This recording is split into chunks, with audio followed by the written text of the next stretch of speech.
तालन हो आप दे कोल ना दो बीबियां आ गई आके वो इत्तेफाक होया कि बीबियां की शादी भी कट्ठी हुई रब ने उन्होंने बच्चे ताकि एक दे घर बच्ची पैदा हुई एक दे घर बेटा पैदा होया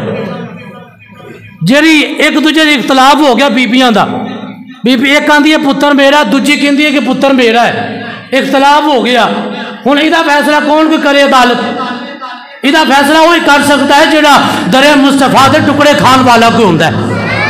मेरा आका फरमाया तकू भी फिरासतिल मोमिन फइन्नहु यंजुरु बिनूरिल्लाह फरमाया मोमिन की नजरे फिरासत से बचा करो क्योंकि वो जब भी देखता है अल्लाह के नूर से देखता है। अली मुर्तजा को फैसला आ गया आपने फरमाया अच्छा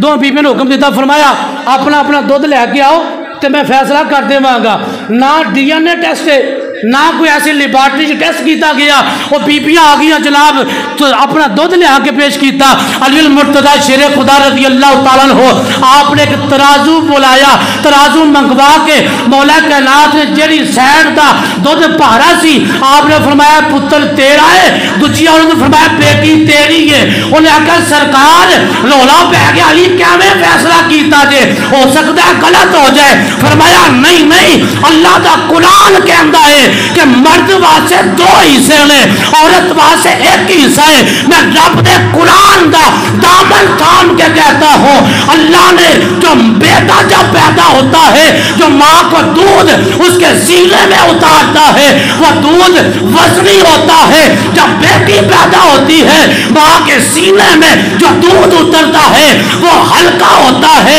लिहाजा दूध का वजन ज्यादा है बेटे वाली वो औरत है और बेटी की वालदा ये औरत है।